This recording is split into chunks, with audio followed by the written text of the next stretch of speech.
由香港柏金遜症基金製作嘅柏友之聲，每一集都會邀請唔同範疇嘅專家學者，以閒談嘅形式傾下講下柏金遜症患者所關心嘅問題。今集分享嘅主題係家居改善。首先要多謝今日出席嘅嘉賓，職業治療師關確怡 Josephine 嚟到同我哋解答柏友有關家居改善嘅問題。Hello Josephine 你好啊！大家好啊，Ingrid 你好，我係 Josephine 啊，咁都好高興今日可以同大家分享一啲咧家居安全同埋改善環境嘅一啲提議。Josephine，其實咧喺我哋心目中啦，屋企咧算係最安全嘅地方。但係點解柏友確診之後咧，要特別留意翻家居安全呢？其實屋企有咩地方對柏友嚟講係特別高危㗎？Ingrid，其實我好同意你嘅睇法啊。正如你所講咧，其實我哋屋企就係我哋一個避風塘啦，等我哋身心都可以休息啦。咁其實最近咧，我睇咗一篇文啊，係由香港中文大學社會工作學系嘅一篇文章。咁其實佢談及咗咧，就係西方學者有一個安老服務嘅概念喎，咁啊叫做原居安老，英文咧就叫 aging in place。咁香港有啲人咧都會叫佢做老有所歸。咁其實都想咧，就係協助長者咧留翻喺原來生活嘅地方度養老。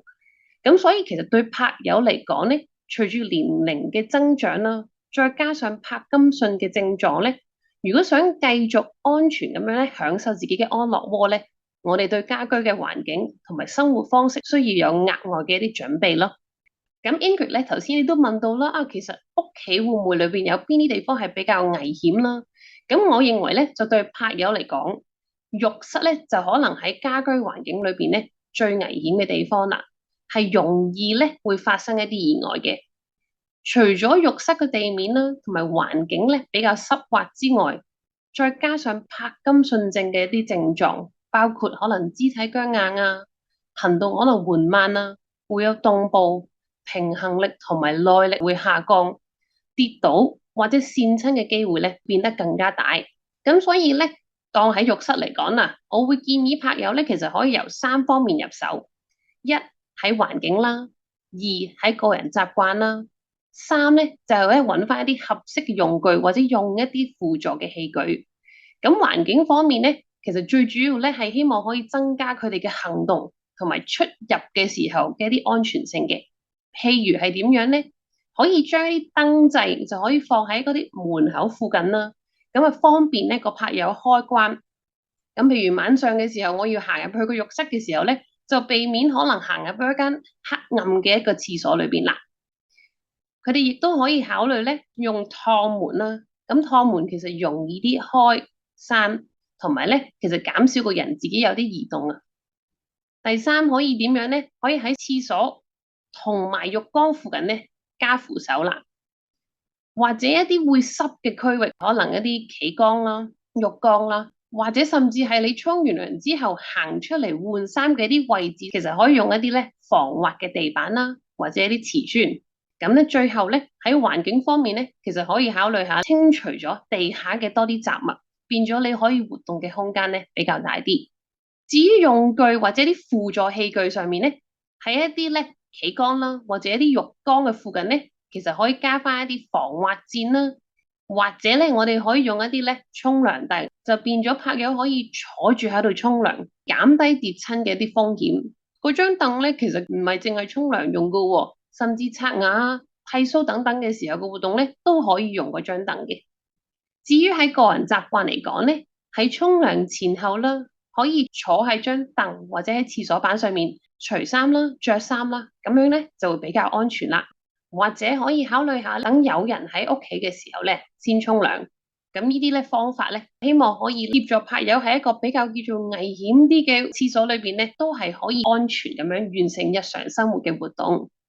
哦，原來浴室真係最高危嘅地方，柏友真係要特別留意啦。Josephine，我收到一啲柏友嘅提問啊，其實係咪一定要改裝家居嘅設施呢？喺咩情況之下先至需要改裝？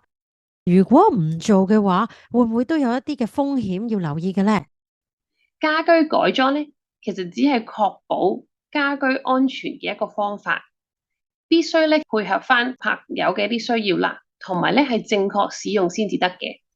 咁所以好多時候我哋職業治療師咧會透過評估啦，再俾意見啦。等拍友可以學識點樣去創造一個安全嘅環境，譬如可能佢了解下有啲咩風險嘅，學識下有啲咩安全嘅設備，同埋咧幫助佢哋適應同埋應付一啲風險。咁頭先就問啦，會唔會有咩特別嘅症狀需要咧特別嘅家居改善咧？經常跌倒啦，有動步嘅拍友咧，我覺得可能係要考慮一下做一啲咧防跌嘅配套。譬如我啱啱分享過嘅扶手啦，或者咧到時我哋會俾一啲建議，做一啲合適嘅鞋等等咯。至於肢體僵硬、行動緩慢嘅拍友咧，可以減少房屋裏邊嘅雜亂，尤其咧係經常行動嘅一啲空間同埋走廊。睇嚟咧，家居改裝咧真係可以幫到拍友生活得更加安心啊！其實咧建議有好多，而建議咧都好個人化。由啱啱提及過嘅，譬如環境啊、個人習慣啊，同埋輔助器具3方面入手嘅，最緊要嘅咧就係啱拍友用，而家人會可以配合得到、協助得到。不過，如果一次過要改裝屋企咁多地方咧，可能都要使唔少錢。Josephine，有冇一啲方法咧可以幫到大家提升家居安全，但係又唔需要話使好多錢，可以俾拍友參考下嘅咧？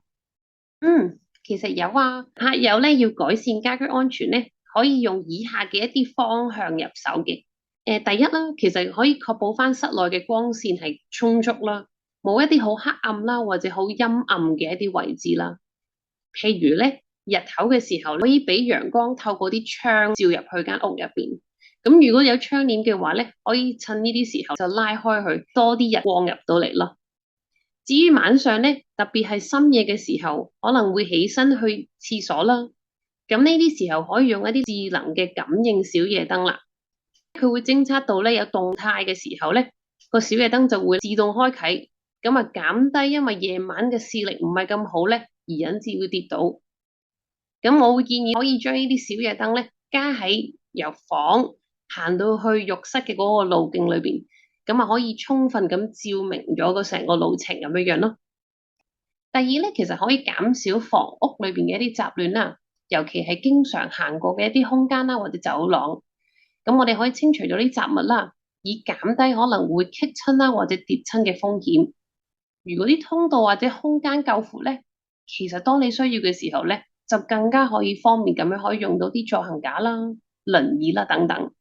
如果屋企咧會有一啲細嘅地氈，好容易喐得到嘅話咧，盡量可能減少用啦。或者如果真係要用嘅話咧，就固定好佢咯。第三，其實可以確保下屋企嘅啲家私咧係夠穩固，而唔會咁容易搖動到嘅。咁所以譬如平時會坐嘅凳咧，應該要好穩陣嘅，同埋要有好嘅啲扶手。咁同埋嗰個凳嘅高度咧，都應該係適當嘅。咁咧，等佢可以方便到咧，容易咧可以企到起身。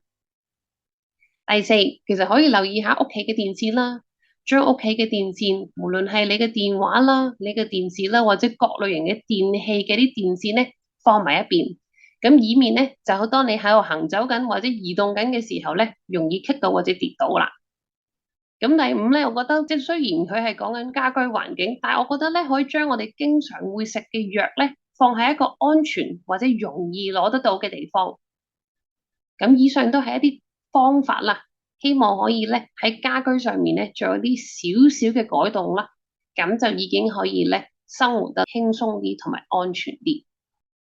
啱啱聽完 Josephine 嘅提議咧，真係好值得我哋去參考啊！如果拍友有家居改善嘅需要，可以揾翻職業治療師去諮詢佢哋嘅意見。亦都多謝 Josephine 今日嘅分享，俾拍友咧了解到更多家居安全同改裝家居設備嘅建議。如果拍友你哋想知道更多本節目所提及嘅內容，歡迎瀏覽香港柏金遜症基金嘅網址 www.hkpdf.org.hk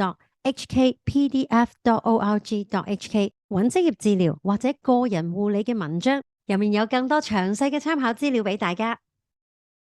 本節目內容只作一般教育性及參考用途，香港柏金遜症基金唔會對任何錯誤或資料遺漏承擔責任。本節目資訊亦唔能夠代替合資格醫生及醫療保健專業人士嘅醫學建議、診斷或治療。如果你有任何健康上嘅問題或者疑慮，請立即同合資格嘅專業醫護人士聯繫。今集拍友之聲已經接近尾聲啦，約定大家下集再見，拜拜。